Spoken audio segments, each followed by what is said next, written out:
에스겔 공부를 시작하지요. 에스겔 공부를 해야 되는데 우리 첫 번째 영상을 먼저 한번 보지요.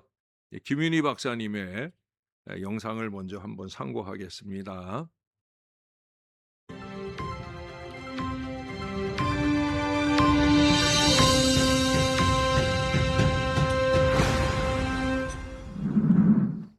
안녕하세요. 이번에는 에스겔서에 대해 살펴보겠습니다. 에스겔과 다니엘은 포로로 끌려가 예언을 했던 자들입니다.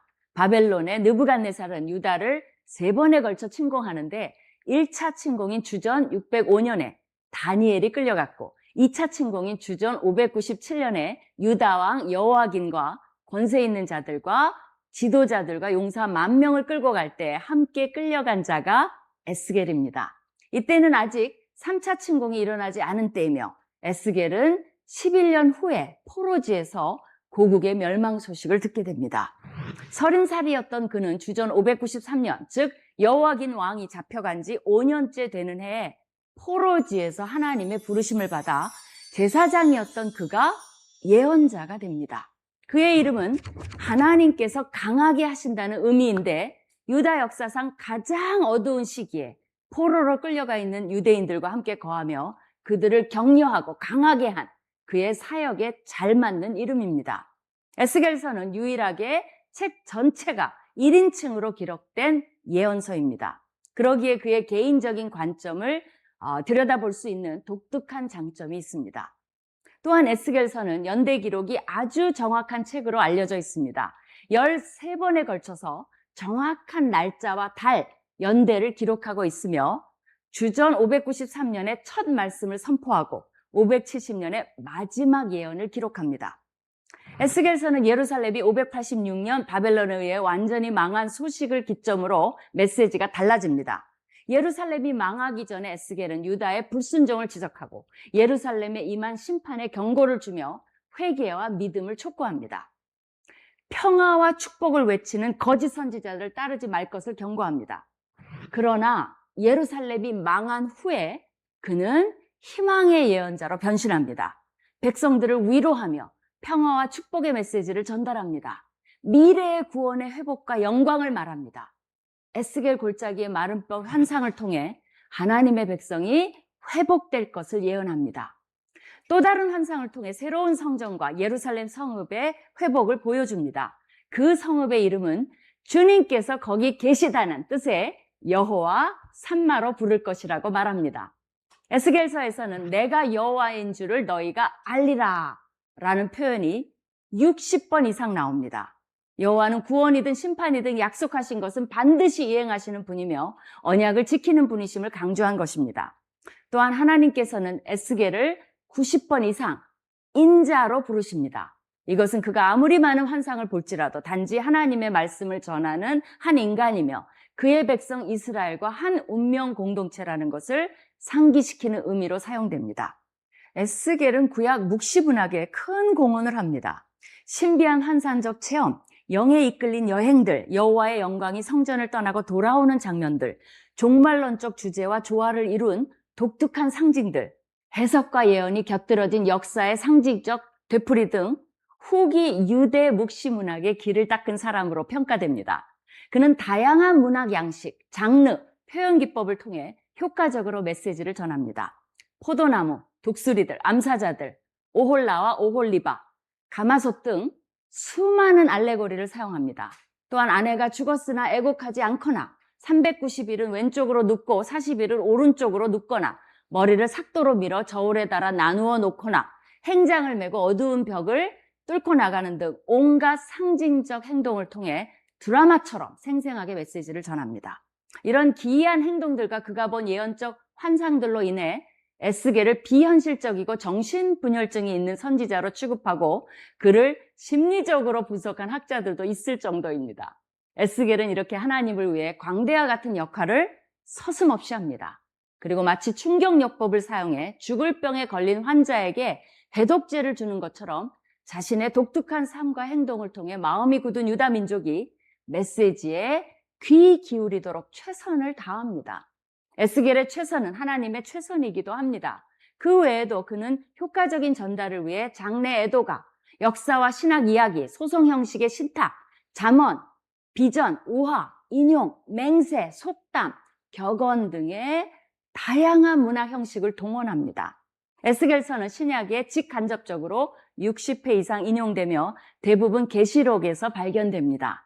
그룹이 이끄는 전차를 타고 나타나신 하나님의 장엄한 환상으로 시작해서 새 마음과 새 영을 주는 새 언약의 약속을 비롯해 새 예루살렘의 회복에 대한 환상까지 에스겔은 우리를 완전히 다른 영적 세계로 인도할 것입니다.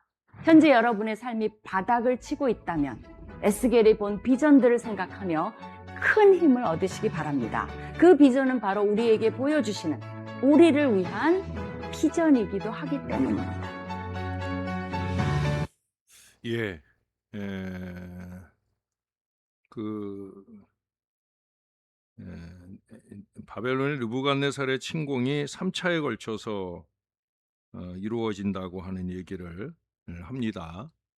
요 연대기들이 이제 늘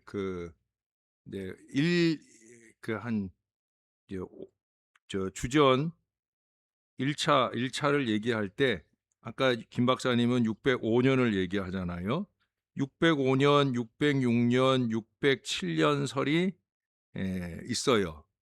이게 뭐 1년, 2년 뭐 이 차이가 크게 중요한 게 아니에요. 하여튼 요 어간에 1차 침공이 이루어졌다라고 생각하시면 돼요.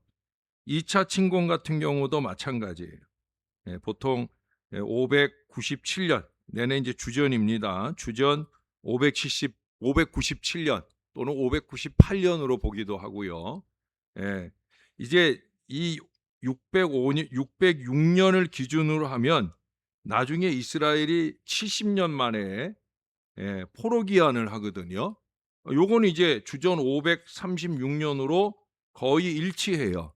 그러니까 이 536년에 맞춰서 70년을 계산하다고 보니까 606년 1차 침공을 기준으로 해서 70년 만에 귀환을 했다라는 이 기준을 말하려 하다 보니까 606년을 중심으로 전후에 연도가 시작이 되는 경우가 있고요. 또 597년이 2차 침공 때 여호야긴 왕이 사로잡혀 갈 때 그때 에스겔도 사로잡혀 갑니다. 이 첫 번째 침공 때 사로잡혀 갔던 예언자, 조금 전에 말씀이 나왔었죠. 다니엘 예언자가 있습니다. 다니엘 선지자는 1차 침공 때 잡혀간 사람이에요. 그리고 에스겔 선지자는 2차 침공 때 잡혀간 사람이에요. 3차 침공은 586년에 3차 침공을 통해 이스라엘이 완전하게 멸망되어집니다. 이제 이때 시드기야 왕이 잡혀가게 되죠. 그래서 이스라엘은 이제 그 역사 속에서 사라지는 안타까운 마지막을 만나게 됩니다. 그러니까 70년 뒤에 포로 귀환 그 바사왕 고레스를 통해서 칙령이 발해지고 이스라엘이 본국으로 돌아오게 되는 그 기준점이 되는 536년을 기준으로 해서 그렇게 1차, 2차, 3차 침공이 이루어집니다. 그래서 오늘 1절부터 3절까지에 보면은 그런 내용들을 정리하는 거예요. 첫 번째 1절에 보는 30째 해라고 하는 것은 에스겔의 부름받은 나이예요. 30세. 자기 나이 30세째, 30세 때 그러니까 만 30이 되는 해에 넷째 달 초닷새에 자신이 부름을 받았다라고 하는 거예요. 30세라고 하는 나이는 잘 아시죠?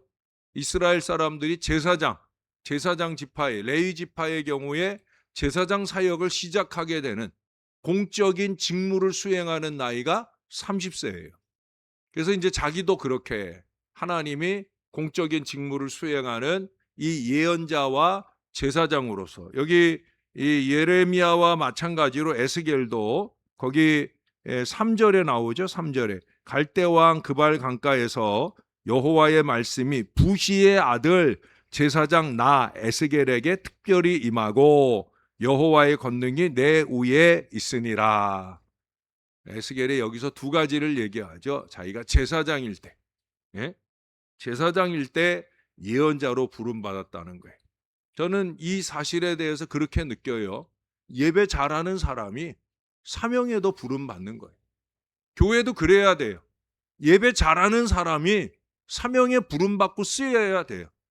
예배 생활이 엉망인 사람이 그저 표나 얻어가지고, 그것도 불법적 방법으로 표나 얻어가지고 교회에 직분이 되면 목회자를 돕질 못해. 목회자를 돕는 최선의 출발은 예배 생활이거든요. 목사가 도움을 얻고 힘을 얻는 자리, 저는 그래요. 교인들이 예배하는 속에서 저는 힘을 얻어요. 예배 없으면서 목회자에게 힘이 되는 사람은 없어요. 예배 없으면서 교회의 부흥을 바라는 사람은 파렴치한 사람이에요. 자기 예배를 더하고 자기가 그 자리에 있으면서 예배의 범위를 넓혀가는 사람이 정말 교회의 부흥을 이루는 원하는 사람이고 교회 부흥을 이룰 수 있는 사람이. 그래서 저는 예레미야도 에스겔도 제사장, 예배를 잘 섬기던 사람으로 있다가 하나님의 사명의 사람으로 부름받았다. 저는 목회자들도 보면 그래요. 예배를 잘하는 사람이냐 아니냐, 그의 사역의 미래가 보여요. 예배를 잘해야지. 하나님 앞에 드리는 자기 예배를 잘 드려야지. 아주 중요한 거예요. 목회자나 평신도나 예배가 잘 돼야 돼요. 에스겔이 보여주는 3절의 말씀에서 첫 번째 교훈은 그거예요. 예배를 잘하는 사람이 사명도 잘 감당한다. 이건 분명한 진리예요. 거기 또 한 가지 얘기하잖아요. 왜 예배를 잘하는 사람이 사명도 잘 감당하느냐? 거기 마지막에 그러잖아요. 나 에스겔에게 특별히 임하고 여호와의 권능이 내 위에 있으니라. 할렐루야. 여호와의 권능이 예배하는 자에게 임하죠. 있습니까? 그래서 여러분들이 이 밤에도 주님 앞에 오시잖아요. 예배하러 오시잖아요. 얼마나 좋아요. 여호와의 권능이 우리 가운데 임하는 복된 시간이 될 수 있을 줄로 믿습니다. 그런 사모하는 마음을 가지고 오셔야 돼. 오늘도 예배 자리에 가서 여호와의 권능이 목회자에게, 여호와의 권능이 우리 모두에게 임하는 시간이 되어야 된다. 이 30세라고 하는 나이는 이스라엘의 제사장들만 부름받는 나이가 아니라 누가 이 30대에 부름받았어요? 누가? 예수님. 우리 예수님이 30세에 공적인 생애를 시작하셨잖아요. 이게 중요한 거예요.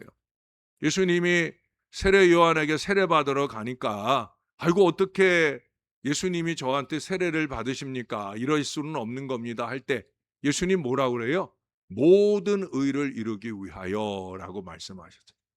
예수님이 30세 부름받아 나서게 된 이유도 다른 데 있는 게 아니에요. 모든 의를 이루는 그것을 보여주는 거예요. 누구라도 흠잡을 일을 하는 게 아니에요. 일하는 사람은 그래야 돼요.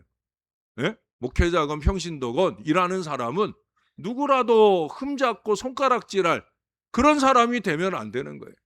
좀 지혜를 가지고 열정을 가지고 최선을 다해서, 아까 그런 표현이 너무 멋있지 않아요? 하나님의 최선이 에스겔의 최선, 아니 에스겔의 최선이 하나님의 최선이다. 기억 안 나세요? 나한테서 처음 듣는 것 같아요? 좀 전에 얘기했는데 김 박사님이 저는 거기서 무릎이 탁 쳐지는, 어우 멋있다. 우리가 은혜를 받으면 그런 말들이 나오는 거예요. 하나님의 최선이 에스겔의 최선, 에스겔의 최선이 하나님의 최선. 저나 여러분의 헌신이 그런 사역들이 될 수 있기를 바라요. 제가 며칠 전 새벽에도 그런 얘기 했잖아요. 사람들이 감동할 수 있는 일이면 하나님도 끄덕끄덕 하신다고. 사람들도 감동시키지 못하면서 어떻게 하나님이 감동하실 거라 생각을 합니까? 이건 어불성설이죠. 반대도 마찬가지예요. 하나님이 감동하시고 하나님이 끄덕끄덕 해주시면 사람들도 당연히 그렇게 생각하는 거예요. 우리는 그런 사역을 해야 돼요. 자꾸 한숨 짓게 하는 그런 일들을 하면 그러면 안 되는 거예요. 사람이 한숨 지을 때 하나님도 한숨 지으셔요. 하나님은 더 크게 푹푹 쉬셔요. 어느 때까지 참으리까? 어느 때까지 참겠느냐? 결국 못 참는 때가 오는 거예요. 이 보세요, 이스라엘. 지금 2차 이게 아주 중요해요. 왜 중요하냐면 에스겔이 2차 침공 때 붙잡혀 가가지고 5년 뒤 아까 5년 뒤면 몇 년입니까? 갑자기 계산이 안 돼. 예, 아까 593년이라고 그랬죠? 예, 맞아요. 5년 뒤라. 예, 근데 이제 우리가 일반적으로 597에서 5년을 빼면 592가 돼야 맞는데, 그쵸? 자꾸 나 혼자 얘기하는 것 같아. 내가 어려운 수학을 지금 하고 있나 봐. 597에서 5를 빼면 몇이에요? 예, 592죠? 예, 근데 아까 593이라고 그랬잖아요. 그러니까 이게 593도 되고 2도 되는 거예요. 왜냐하면 597을 기준으로 597이 1년 차가 되면 1, 7, 6, 5, 4, 3, 5년 차 때가 593년이 될 수도 있는 거예요. 근데 우리는 이제 만으로 그냥 5를 뺀다 생각하면 592가 될 수 있는 거죠. 저는 이제 592가 됐으면 하고 생각을 했어요. 왜냐하면 에스겔이 이제 24장까지가 전반부에 그게 이제 이스라엘의 예루살렘이 완전히 멸망될 것에 대한 예언이에요. 아까 두 부분으로 나뉜다 그랬잖아요. 예루살렘이 멸망하기 전의 예언과 예루살렘이 멸망하고 난 뒤의 예언이 달라진다. 예루살렘 멸망하기 전에는 심판에 대한 예언이 주를 이루었다. 왜? 곧 멸망하니까. 아까 얘기했잖아요. 세 번째 침공의 완전 멸망이에요. 그러니까 에스겔이 얼마나 절박한 마음으로 6년 동안이거든요. 여기 4장부터 시작해서 24장까지의 이 예언 사역이 6년 동안 되는 거예요. 딱 이거예요. 6년 동안 이 사역이 이루어져서 결국 그 사역 동안에도 예루살렘엔 변화가 없어. 그럴 수밖에 없기도 해요. 왜? 에스겔이 지금 예언하는 지역은 이스라엘 예루살렘이 아니에요. 어디서 예언해요? 바벨론에 있는 바벨론의 유대인들에게 예언하는 거예요. 안타까운 마음으로 지금 조국 예루살렘에 있는 사람들이 이 모양이다. 저렇게 계속 하다가는 하나님이 바벨론을 통해 마지막 멸망의 미래를 줄 수밖에 없다. 그 안타까운 가운데 예언을 하는 거예요. 다니엘 같은 경우에는 1차 침공 때 포로로 끌려가서 주로 왕궁을 중심으로 하는 예언 사역을 해요. 그 다니엘은 총리도 해요, 총리도. 예, 그러면서 왕궁 중심의 예언 사역을 해요. 주로 왕, 그리고 신하들, 귀족 사역이죠, 어떻게 보면. 이사야랑 비슷한 거예요. 이사야도 예언 사역을 주로 예루살렘을 중심으로, 왕궁을 중심으로, 그래서 왕을 상대하는 사역들을 주로 했어요. 히스기야가 가서 예언한다든지 뭐 이렇게 왕궁 중심의 사역을 했어요. 이사야나 다니엘이나. 그러나 에스겔 같은 경우에는 예레미야는 뭐 왔다 갔다 했지만 어떻든 일반 선지자들은 주로 백성들을 향해 하는데 에스겔도 마찬가지예요. 바벨론의 포로로 끌려온 유대인들을 대상으로 우리라도, 우리 지난번에 예레미야 같은 경우에 그랬잖아요. 이스라엘의 죄를 자기 죄처럼, 그래서 그 자신의 회개로 하나님 앞에 쏟아 놓았잖아요. 그게 영적인 마음이거든요. 그게 영적으로 안타까워하는 마음이에요. 동변상련하려는 마음, 또는 동기화하려는 마음, 그 마음으로 지금 에스겔도 아마 그런 마음으로 바벨론에 있는 포로들에게, 유대인들에게 우리가 고국 이스라엘을 위해 우리가 그런 마음으로 회개하고 기도하기를 촉구하지 않을까 하는 그런 생각을 해보게 되어집니다. 여기서 3번까지 적혀 있는 내용들을 제가 이렇게 쭉 연결되어지는 대로 쭉 말씀을 드렸습니다. 그게 이제 지금 1절부터 3절까지의 내용을 기본적으로 정리를 해봤습니다. 에스겔의 서의 저자는 주로 에스겔로 봅니다. 그럴 수밖에 없는 게 에스겔의 여기 1장에서도부터 보면은 제일 많이 나오는 단어가 뭐냐면 보니, 본즉, 들음에 뭐 이런 말들이 계속 나와요. 4절을 한번 보세요. 내가 보니 북쪽에서부터 폭풍과 큰 구름이 오는데 이렇게. 예. 에스겔은 환상을 많이 봤어요. 예. 때로는 하나님이 그를 들어서 예루살렘까지 데려가기도 할 정도로 그런 여러 환상들 속에 자신이 본 바를 그렇게 예언하여 전하는 모습을 보여주고 있습니다. 좀 이따가 부르시고 보내시는 사역에 대한 내용을 구조 속에서 다시 한번 다루게 됩니다. 에스겔의 이름 뜻은 하나님께서 강하게 하신다라는 그런 의미를 가지고 있습니다. 에스겔, 그 끝에 겔이라고 하는 것 안에 엘, 하나님의 의미가 담겨져 있어요. 그래서 하나님께서 강하게 하신다라는 의미로, 그래서 이 에스겔의 중심 메시지, 에스겔 전체를 통해 가장 보여주고 싶은, 에스겔이 말하고 싶어 하는 바는 뭐냐? 그것은 그들이 나를 여호와인 줄 알리라. 사실은 이게 에스겔만의 간절한 바람이 아니에요. 에스겔서 안에서만 이것을 보여주기 위해서 끊임없이 이 표현을 자주 쓰는 게 아니란 말이죠. 이 말을 몇 번 쓰냐면 70번이나 써. 70번. 70번. 에스겔서가 48장으로 돼 있어요.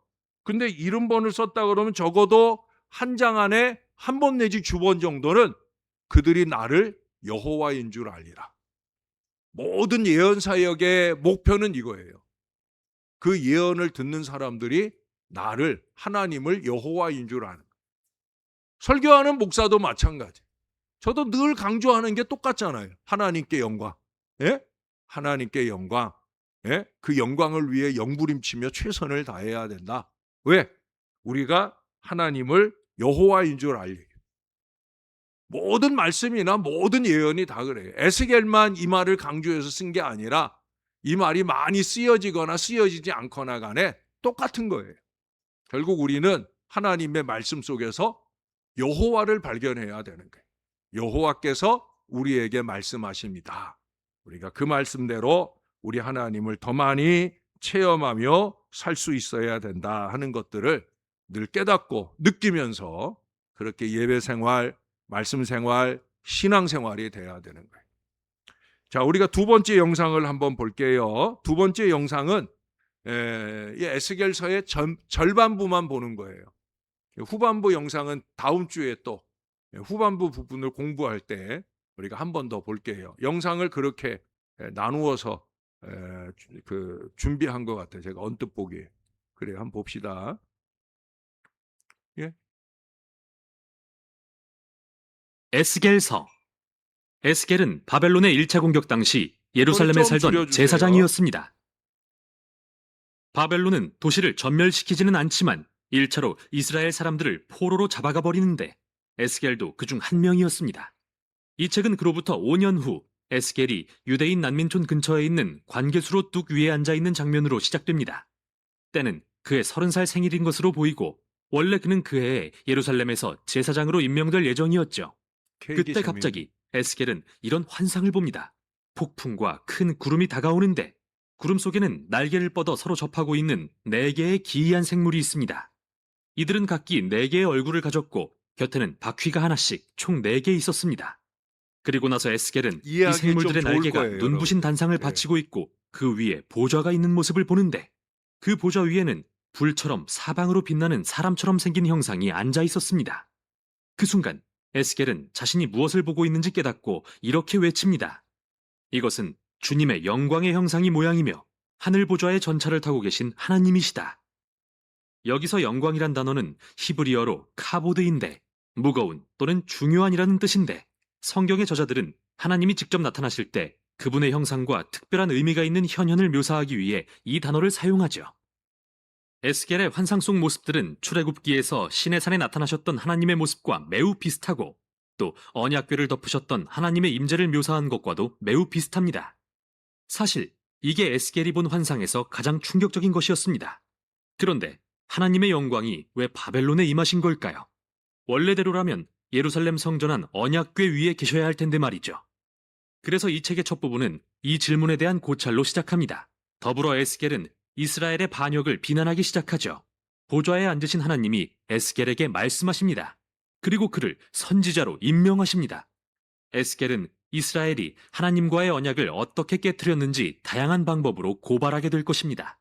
이스라엘은 다른 이방신들에게 충성을 바치고 우상을 숭배했는데 이로 인해 이스라엘의 사회적 불의와 폭력이 만연하게 됩니다. 바로 그 결과 하나님은 에스겔을 세워서 백성들에게 경고하라고 하시는데요. 에스겔이 포로로 잡혀간 바벨론의 1차 침공 외에도 또 다른 공격이 뒤따를 것이며 예루살렘 도시와 성전의 파괴도 임박했다고 말이죠. 그래서 에스겔은 말뿐 아니라 다양한 방법으로 메시지를 전했습니다.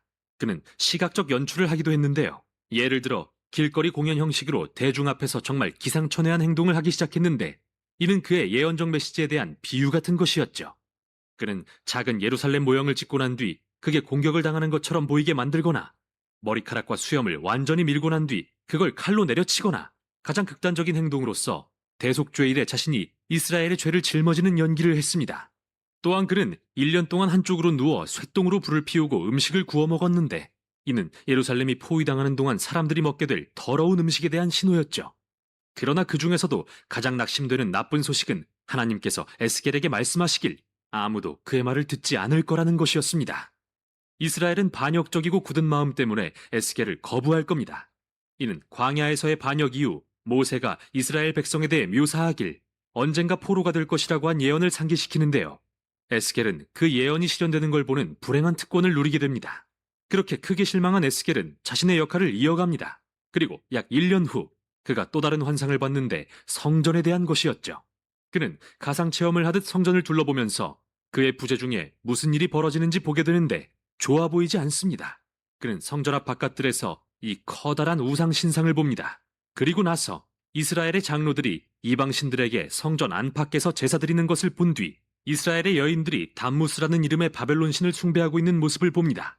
그리고 이 환상은 하나님의 영광스러운 보좌가 성전 위로 떠오른 뒤 동쪽 바벨론 쪽을 향해 떠나는 것으로 끝이 납니다. 이제 11장에서는 하나님의 영광이 왜 그리고 어떻게 바벨론에 있는 에스겔에게 임하셨는지 볼 것인데요. 이스라엘의 우상 숭배와 언약 위반이 너무도 노골적이고 역겨워지자 하나님은 자신의 성전을 떠나셨습니다. 그들은 하나님을 내쫓았으며 하나님은 이스라엘이 멸망에 처하게 하십니다. 하지만 하나님은 자기 백성을 버리시는 게 아니라 오히려 그들과 함께 포로가 되십니다. 11장의 환상 끝에서 하나님은 이스라엘의 남은 자들을 그 땅으로 돌아가게 하실 거라고 약속하십니다. 그리고 그들의 돌과 같은 굳은 마음을 제거하고 살과 같은 부드러운 마음으로 바꾸어 주시겠다고 하십니다. 그래서 마침내 하나님을 진심으로 사랑하고 따르게 될 수 있도록 말이죠. 희미한 소망의 빛과 같은 이 예언은 임박한 파멸의 현실 속으로 빠르게 가라앉고 맙니다. 그러나 11장은 이 책의 핵심적인 전환점으로서 나머지 부분이 어떻게 구성됐는지 이해하는 데 도움이 됩니다. 다음 세 부분은 모두 하나님의 심판에 대한 공표인데요. 첫째는 이스라엘, 다음은 주변 나라들, 그리고 예루살렘에 관한 것입니다. 그러나 그 후에는 11장의 소망적인 결론이 또 다른 세 부분으로 나뉘어 전개되는데요. 먼저는 이스라엘, 다음은 주변 나라들, 그리고 온 창조세계에 대한 소망에 대해서죠. 12장에서 24장은 이스라엘에 임할 하나님의 심판에 초점을 두는데요. 이 부분은 다양하게 구성된 시와 수필의 모음집입니다. 여기서 에스겔은 그가 즐겨 쓰는 비유와 우화를 보여줍니다. 그는 이스라엘을 불타 쓸모없는 나무까지 반항적인 아내, 감옥에 갇힌 위험하고 사나운 사자 또는 두 명의 난잡한 자매로 묘사하는데 이러한 묘사는 모두 이스라엘의 지각 없는 반역과 우상 숭배의 결과가 패망이라는 것을 보여주는 것입니다. 이 부분에서 에스겔은 마치 하나님의 심판 법정에 선 것처럼 행동하는데요. 그는 먼저 이스라엘에 대해 수세기 동안 언약을 위반한 결과로서 파괴되어 마땅하다고 주장하기 시작합니다. 그리고 설사 노아나 다니엘이나 욥과 같이 세상에서 가장 의로운 사람이 살아서 하나님께 이스라엘을 살려달라고 기도한다 하더라도 하나님이 그 기도를 듣지 않으실 거라고 주장합니다. 이제 너무 늦은 거죠. 이처럼 하나님의 공의는 이스라엘의 이 세대가 죄의 대가를 치르기를 요구하십니다. 이제 포로가 되는 걸 면할 수는 없습니다. 더 이상 돌아갈 수 없는 지경에 이르렀으니까요. 이어서 에스겔은 먼저 이스라엘과 맞닿은 주변 나라들, 다음으로 그 지역에서 가장 강한 이집트와 두로에 초점을 맞춥니다. 이스라엘은 이 두 나라와 동맹을 맺고 그들의 신과 우상들을 받아들였습니다. 그래서 하나님은 오만하게도 자신들이 스스로 신이 되어 마음대로 옳고 그름을 정의한 두로와 이집트의 왕들을 꾸짖으십니다. 그리고 하나님은 이 왕들의 교만에 책임을 물으시며 바벨론을 들어 그들을 무너뜨리실 것을 알려주십니다. 그들은 다른 모든 이들과 함께 하나님의 심판 앞에 설 것입니다. 이렇게 강렬한 두 부분이 끝나면 33장의 짧은 이야기가 나옵니다. 에스겔은 이제 방금 예루살렘에서 온 한 난민을 만나게 되는데 그는 에스겔에게 바벨론이 예루살렘을 공격해서 도시가 무너지고 성전이 파괴되었다고 알려주죠. 에스겔의 암울한 경고들이 현실이 된 것입니다. 그러나 11장의 결론을 기억하시죠? 이야기는 아직 끝이 아닙니다. 그리고 다음 편에서 우리는 에스겔이 본 심오한 소망의 환상을 살펴볼 것입니다. 우선 여기까지 에스겔서의 전반부였습니다. 예, 우선 여기까지 전반부 내용들 중심으로 본서의 구조입니다. 이 에스겔서도 예레미야서와 비슷한 구조를 가지고 있어요. 예레미야서도 앞부분에 여기 오늘 에스겔서는 1장부터 3장까지가 에스겔을 부르시고 보내시는 내용들이 나오고 있고요. 그리고 4장부터 24장까지가 예루살렘에 대한 그 환상과 심판에 대한 내용들이 쭉 나옵니다. 그리고 이제 25장부터 32장까지는 유다의 적들, 이방 나라, 아까 얘기한 대로 이집트나 또는 두로와 같은 이방 나라들에 대한 심판을 말씀하고요. 그 다음에 33장부터 39장까지는 이스라엘의 회복에 대한 소망의 말씀들, 그 중에서도 37, 38, 39장 같은 경우가 가장 강렬한 하나님의 회복의 소망들을 쭉 말씀하는 내용들입니다. 그리고 이제 40장부터 48장까지는 그 이상 청년 왕국 시대의 이스라엘에 대한 소망의 말씀들이 쭉 이어지게 되어집니다. 자, 먼저 에스겔을 부르시는 1장부터 3장까지의 에스겔을 부르시고 보내시는 내용들, 우리가 아까 이미 1절부터 3절까지 기본 내용들은 살펴봤고요. 이제 그 이하에 이어지는 사역 환상을 통해서 그를 부르시고 사역을 맡기시는 내용들이 이어집니다. 아까도 제가 말씀드렸대요. 내가 보니, 내가 보고, 또 곧 내가 보고 곧 엎드리어 그 말씀하시는 자의 음성을 들었다라든지 뭐 이렇게 또 그 다음에 이제 일어서라, 또 그 신이 내게 임하여 들으니, 뭐 이런 표현들이 꾸준히 이어집니다. 2장을 한번 가볼까요? 자, 거기도 보니까 그가 내게 이르시되 인자야 내 발로 일어서라 내가 내게 말하리라 하시며, 그래서 에스겔은 1장 28절에 보면 그 사방 광채의 모양은 비 오는 날 구름에 있는 무지개 같으니 이는 여호와의 영광의 형상의 모양이라 내가 보고 엎드려 말씀하시는 이의 음성을 들으니라. 아까 그 영광, 카보드라고 하는 그 영광에 대한 얘기를 들었어요. 그래서 하나님의 영광이 나타나게 되자 에스겔이 엎드려졌다는 거예요. 감히 고개를 들 수가 없는 거죠. 그렇게 엎드릴 때 이제 2장 1절에서 그에게 네 발로 일어서라 해서 일어서 세우시고 말씀하시는 장면이 이어지게 된다는 거예요. 요한계시록의 1장 17절 요한을 반모섬에서 부르시는 장면도 크게 다르지 않아요. 거기 1장 17절에 보면 반모섬의 요한에게도 이 하나님의 영광이 나타나자 그 앞에서 죽은 자 같이 되매라는 표현을 썼어요. 그만큼 죽은 자처럼 바짝 엎드렸다는 거예요. 실제로 이스라엘 사람들이 그럴 수밖에 없는 것은 하나님의 영광을 보면, 하나님을 보면 죽는다라는 게 이스라엘 사람들의 생각이었고 실제로 그랬고, 그래서 모세 같은 경우에 이렇게 막 수건을 쓰고 이스라엘 가운데 내려오기도 하는 모습들을 보여주는 이유도 바로 그런 거거든요. 하나님을 본 사람은 죽는다. 그런 점에서 하나님 보기가 두렵고 떨려서 엎드렸다는 거죠. 그만큼 하나님의 강력한 하나님의 영광이 임재했다는 거예요. 죄송한 얘기지만 저에게도 그런 체험이 있어요. 고등학교 때 제가 그때 이제 한참 믿음이 뜨거울 때 우리 부모님들을 전도하기 위해 우리 동생하고 서로 무릎을 마주대고 우리가 정말 열심히 기도 생활을 했어요. 어쩌면 우리 동생하고 제가 하나님께 이렇게 부름받고 쓰임 받는 거, 제가 저기다 우리 4월달 부흥회 하는데 강사로 오시는 분이 제 동생입니다. 위에 뭐라고 써 있어요? 형보다 나은 아우 여기 있습니다. 저보다 나아요. 학교 다닐 때도 공부도 저보다 잘했고요. 아주 똑똑하고 신령한 그런 목사님이에요. 제가 부흥 강사 찾는 게 참 어려워요. 우리 교회 와서 우리 교회에 맞게 은혜를 끼치는 하나님의 종을 택하는 게 되게 어려워요. 그래서 근본에는 우리 김창준 목사님을 땜빵 겸 본방으로 그렇게 모시고 은혜를 받으려고 합니다. 그런데 우리 동생하고 제가 그렇게 목사가 될 수밖에 없었던 밑거름이 우리가 함께 고등학교, 우리가 1년 차이로 공부를 했거든요. 실제 나이는 2년 차이인데 우리 동생이 어렸을 때부터 너무 총명해가지고 6월생인데도 불구하고 학교를 1년 일찍 들어갔어요. 공부도 잘했어요.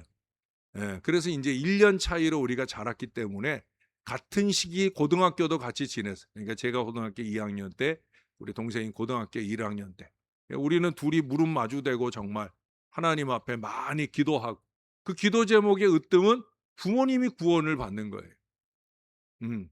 근데 어느 날은 저 혼자 밤에 자다 말고 그때는 그런 때도 많았어요. 자다 말고 하나님이 감동하셔서 일어나서 그래서 무릎 꿇고 엎드려서 기도를 하고 그랬었어요. 근데 어느 날 밤 그렇게 무릎 꿇고 엎드려서 기도하는데 정말 눈 감고 엎드려 기도하는데 여러분 눈 감아도 불을 켜면은 왜 밝아지는 느낌이 있잖아요. 누가 불을 킨 게 아니에요. 지금 내 앞에 누가 와 계셔요. 그분의 얼굴을 볼 수가 없죠. 제가 이렇게 고개를 숙이고 그래서 앞이 너무 밝아져서 눈을 떴어요. 엎드린 채로. 그런데 앞에 누가 있는 거예요. 앞에 누가 서 있는 거예요. 그래서 제가 그분을 뵈려고 고개를 들으면 캄캄해져요. 앞에 있는 분을 보여주고 싶지 않으신 거지.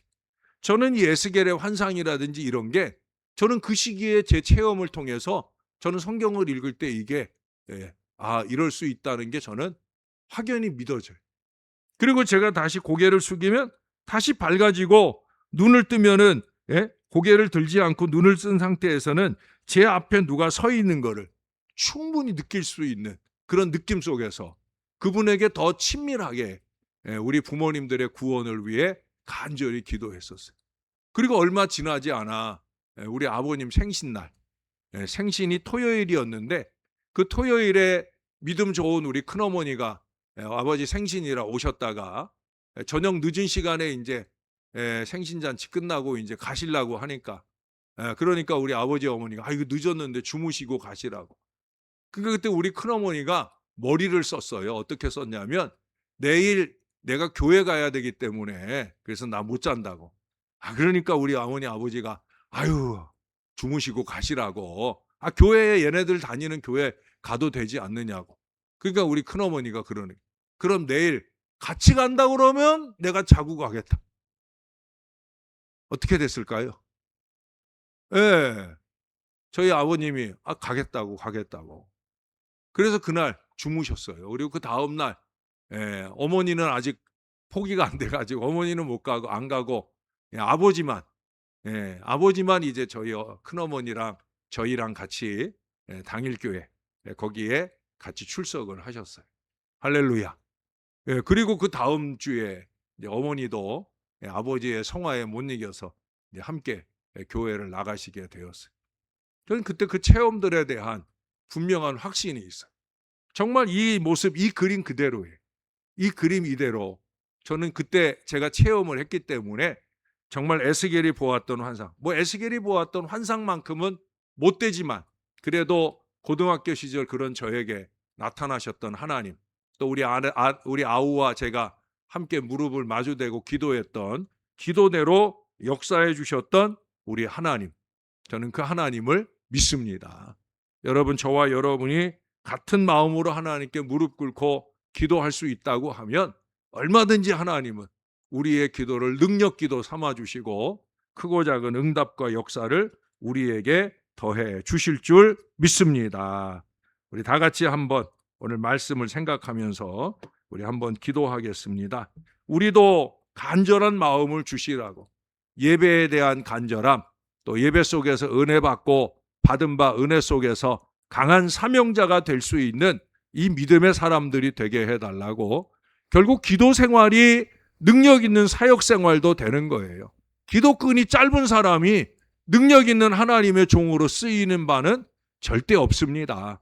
기도가 깊은 기도, 기도가 긴 기도, 기도줄이 길어야, 견고해야 능력 있는 주의 일꾼이 되는 거예요. 이 시간 다 같이 기도하실 때 하나님, 저의 기도줄도 좀 강할 수 있게 기도 생활에 더 열심 내는 사람, 예배 생활에 더 열심 내는 사람 되게 해달라고 기도하시고요. 아울러 우리 김용만 장로님이 많이 위독하셔요. 근데 어제 제가 우리 장로님들 모시고 우리 한번 신방을 했는데 많이 위독하셔요. 그래서 거의 그 임종 예배에 가까운 예배를 제가 드렸어요. 구원의 확신도 아멘으로 화답을 받았고요. 또 제가 예배하면서 마지막 기도했을 때 우리 장로님이 저나 우리 장로님들 눈물을 쏙 빼놓으셨어요. 우리 김 장로님이 제 기도가 마치자마자 박수를, 아주 열렬한 박수를, 힘도 하나 없으신 분이 하나님 앞에 박수로 영광 돌리는 귀한 모습을 보여주셨어요. 이게 믿음의 마지막이죠. 우리가 추하게 죽으면 안 돼요.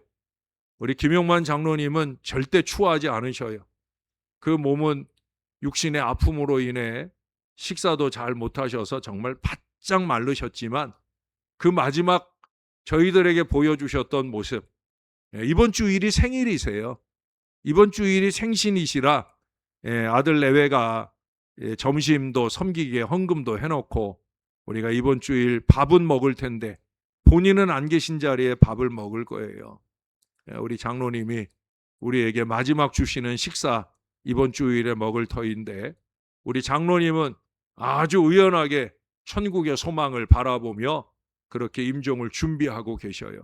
기도하실 때 우리 주님께서 고통 없이 천국의 걸음 이끌어 주시길 위해서도 우리 한마디씩 기도해 주시면 좋을 것 같아요. 다 같이 기도하겠습니다. 좋으신 아버지 하나님, 에스겔처럼 우리가 하나님 앞에 뜨겁게 부름받는 순간들이 있었을 겁니다. 그 기억들을 놓치지 않고 살았으면 좋겠습니다.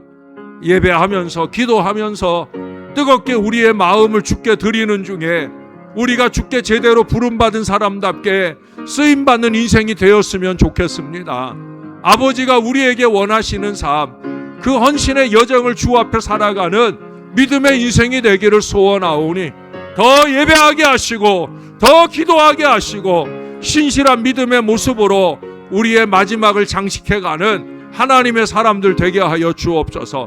에스겔의 위대함이 감동되어지는 마음이 아니라 우리가 그 주님 앞에 위대한 우리의 신앙을 아름답게 세워갈 수 있게 도와주옵소서. 우리 믿음의 어른 김용만 장로님이 그렇게 마지막 주의 부름을 향해 달려가고 있습니다. 나의 달려갈 길을 마치려 하면은 조금도 뒤돌아봄이 없이 영원한 천국의 소망을 바라보며 그 달려갈 걸음을 한결같이 달려가는 걸 봅니다. 아버지 하나님, 종의 마지막 기도에 박수치며 하나님께 영광 돌렸던 그 모습을 잊을 수가 없습니다. 이것이 어른이고 이것이 믿음으로 의연하게 마지막을 준비하는 믿음의 어른의 모습이라 여겨집니다. 아버지 하나님, 이런 신앙의 거장을 우리에게 주셨사오니 우리도 그 본을 따라 제대로 신앙생활하며 살게 하옵소서.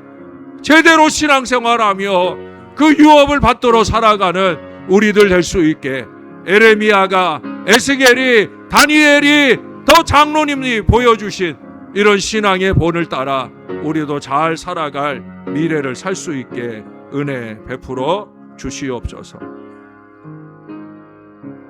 성경 안에 수많은 신앙의 위인들을 주셔서 너무 감사합니다. 하나님께 부름받는 건 이렇게 부름받아야 된다. 예배를 잘하는 사람이 그렇게 하나님의 사역도 잘하도록 부름받고 쓰임받는 위대한 역사가 그게 신앙인 것을 우리가 깨닫게 되어집니다. 에스겔에게서, 에레미야에게서, 다니엘에게서 하나님, 이제는 우리의 살아계신 육신의 아버지 김용만 장로님을 통해 우리가 또한 우리의 마지막을 어떻게 아름답게 마무리해야 할지를 다시 한번 깨닫게 됩니다. 그 힘겨운 노구를 이끌고도 주중에 끊임없이 주예전을 찾으며 기도에 기도를 더했던 우리 장로님의 모습을 기억합니다.